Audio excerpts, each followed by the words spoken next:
All great mixes start this way. Don't skip it. It's not a fancy plugin, it's not some fancy secret, it's the most boring basic advice. This might be our least watched video on YouTube, but I'm still gonna share it because it's gonna help you out. For reals. What did he say? And that is something called a static mix. This is the first thing you should do before you start mixing, opening plugins and throwing different things on compressors, EQs, saturation, blah, blah, blah, blah, blah.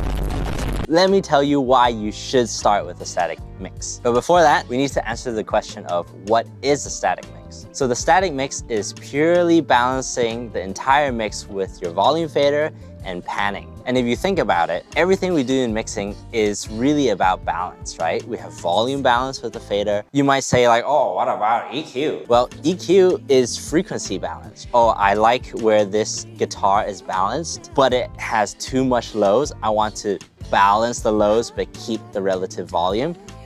And compression is just volume balance over time, right? It's consistency. So if you haven't clicked away at this point, good for you, because I'm gonna tell you why this is important. Let's jump into Pro Tools. So lucky for you, you get to see this done in real time. I'm gonna show you the common places that trip people up and some practical tips to get this static balance going. Okay, this is a little bit of a side note, but you hear so many conflicting things about gain staging. Some people make it really complicated where every track has to hit a certain level, but it becomes really simple when you know the goal of gain staging, which is basically that you don't clip the master fader or any buses or any individual tracks. And not only in the beginning, but throughout the mix. So think about as you add compression, as you push things harder, as you throw on saturation, you want to leave enough room so that you don't clip. You can figure out how it's done in your DAW, but what I normally do is highlight all the tracks, I'll group it, and then I'll just bring the fader down so that it doesn't clip the master when I mix. That's the first thing I do before I even start the static balance. So obviously I'm not telling you to do a static mix for no reason. There must be some benefits, right? So let me show you what exactly those are. So one reason why you should listen to me and do a static mix. You'll hear problems more quickly and clearly because some problems only exist depending on volume. Let me prove to you my point. You can hear in this example that the vocal is not very clear. Something big as day, something big as a hurricane. So your instinct might be, oh, let me just make the vocal louder. Something big as day, something big as a hurricane. Okay, now I can hear it on top of the music. It sounds like it's, you know, the lead vocal. I can hear all the words it's singing, but that's actually gonna lead you astray because you'll say like, oh, the vocal is nice and clear. I don't need to add so much compression. I don't need to do a lot of EQ to get it to cut through. I don't have to cut a lot in the music to make space for it. And then at the end of the mix, you wonder why the vocal sounds detached from the music, like it's singing to a karaoke. And this is how proper volume balance will actually tell you more clearly what the real problem is, which is vocal needs to be compressed because it's dipped in and out of the mix. It's not bright enough because it doesn't cut through. And there are other things in the music like the background vocal, the guitars, and the organ that are masking it. And so even just getting the static balance right helps you get to your destination quicker. You'll be a better engineer because of it.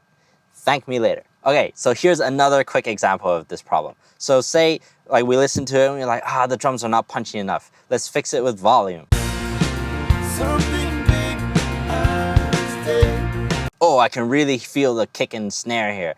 Well, you've also stopped yourself from hearing the real problem, which is the drums need compression to make it feel lively and EQ to give it more weight and for it to, you know, have that smack in the snare. And another problem you'll run into later on is when you put a limiter on, because your drums are too loud above the music, in order to get the whole mix loud enough, you have to kill so much of the transient on the limiter. Or you just leave the drums punchy but sacrifice volume. And you didn't even realize it was a problem from the start. So, proper way to do it, put it back in its proper volume balance so you can hear the real problem, which is it needs EQ and compression. Okay, moving on. This one is pretty common, this last example, which is, oh, I can't hear the bass, so let's turn it up.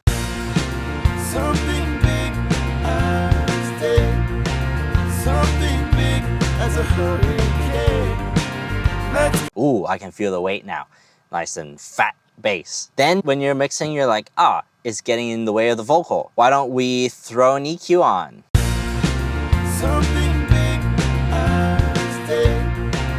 Something big as a hurricane. And then you're like, why does my bass feel so weak? It's because you created your own problems by boosting up the bass. You thought it was boomy, so you cut with EQ, where in reality, it's just a little bit too loud. So take away the EQ, have it sit properly volume-wise, clean up the things that are masking the bass, and you realize, even if it's masking the vocal a bit, you find it a little bit boomy, you have to cut way less. Something big. Right? And you preserve all the good things about the bass. You don't make it like really unnatural. Do you see my point? How something as simple as the wrong balance can lead to so many problems, which lead to other wrong EQ decisions, which lead to the mix sounding unnatural. And so if you did all those things right in the beginning, proper balance leads to minimal EQ or like just enough EQ cuts so everything sounds natural and you preserve the life in your recordings. Static balance is a very simple thing. It's just a volume fader. Everyone has it. It's like the most basic thing in the world. But my point is, if you're flying a plane from New York to Hong Kong and you put in the coordinates and you're 2 degrees off, you'll probably end up in Beijing. That's what I'm trying to say. So my first practical tip is to balance around the most important elements of the song. So as I was listening to the song, I've decided that the drums, the bass, the lead vocal, those are the most important things. Followed by, there's this one guitar that kind of plays like a melody line. I think that is next. So I would consider that the core of the mix, or as Claudia famously named, the tree trunk. Don't underestimate this move because subconsciously you're already deciding what should be important in the mix, therefore what should be louder, or when it comes to enhancing things, what you should make big and what you should leave out of the way and put in the background. So just by deciding what the important elements are and balancing the rest around it, you've already given yourself a clear roadmap to success. So yeah, I told you the static mix was important. Let's see.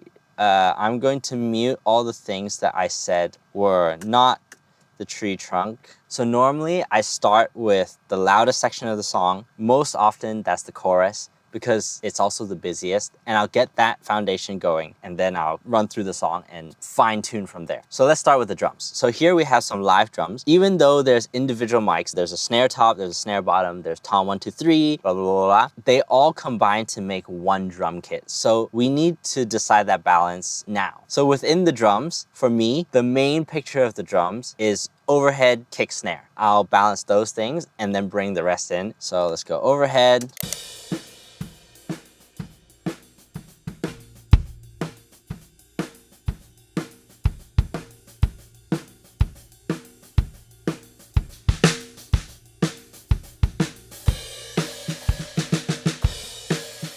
Yeah, something like that. After that, I'll bring in the other elements and I'll decide their panning. Normally, I try to match the overhead.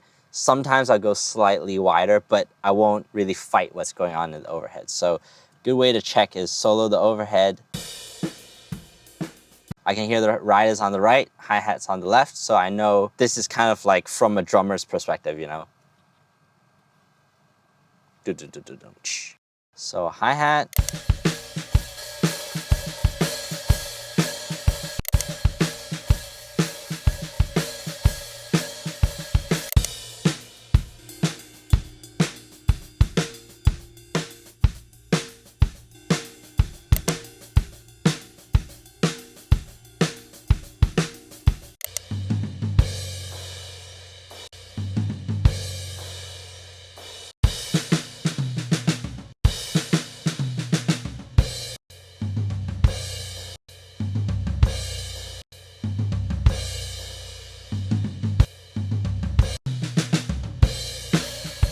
Troubadour. So I think in this case, I'm panning the toms wider than what they are. So that's like a decision I've made. Okay, so now we can decide how much room we want.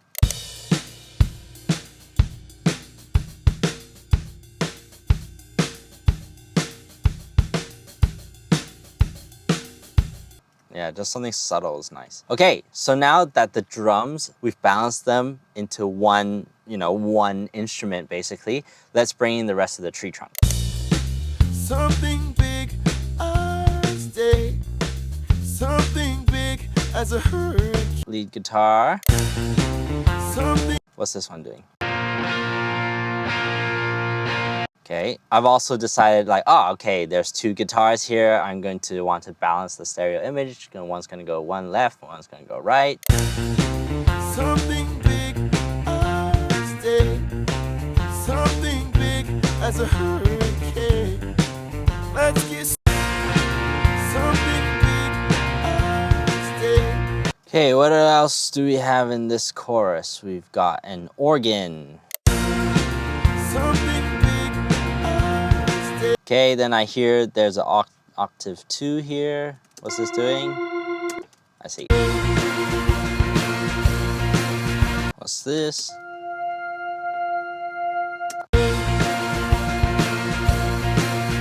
Away.